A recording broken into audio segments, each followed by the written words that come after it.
আসসালামু আলাইকুম everyone, this is Mousif Faidul Islam. Welcome to Mamat Agro. কেমন আছেন আপনারা? আশা করি আল্লাহর অশেষ রহমতে খুব ভালো আছেন। আলহামদুলিল্লাহ, আমিও খুব ভালো আছি।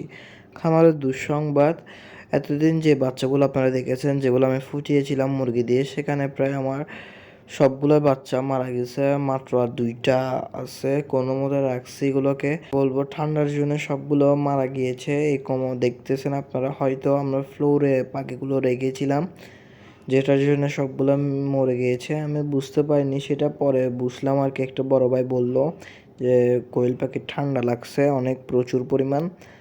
তো সর্দি কাশি এগুলো আমি বুঝতে পারি না এর লক্ষণগুলো, যে ঠান্ডা লাগছে। এখন বুঝছি আলহামদুলিল্লাহ। সামনে ইনশাল্লাহ 18 বা 19 তারিখে ইনশাল্লাহ কিছু কোয়েল পাখির বাচ্চা ফুটবে। সবাই ইনশাল্লাহ দেখবে, দোয়া করবেন আমাদের জন্য। দোয়া করবেন দয়া করে, যাতে আমি খামারটা অনেক এগিয়ে নিয়ে যেতে পারি, এবং আল্লাহ যা করে ভালোর জন্যে করে, এবং যা নিয়ে যায় তার থেকে উত্তম কিছু প্রদান করে।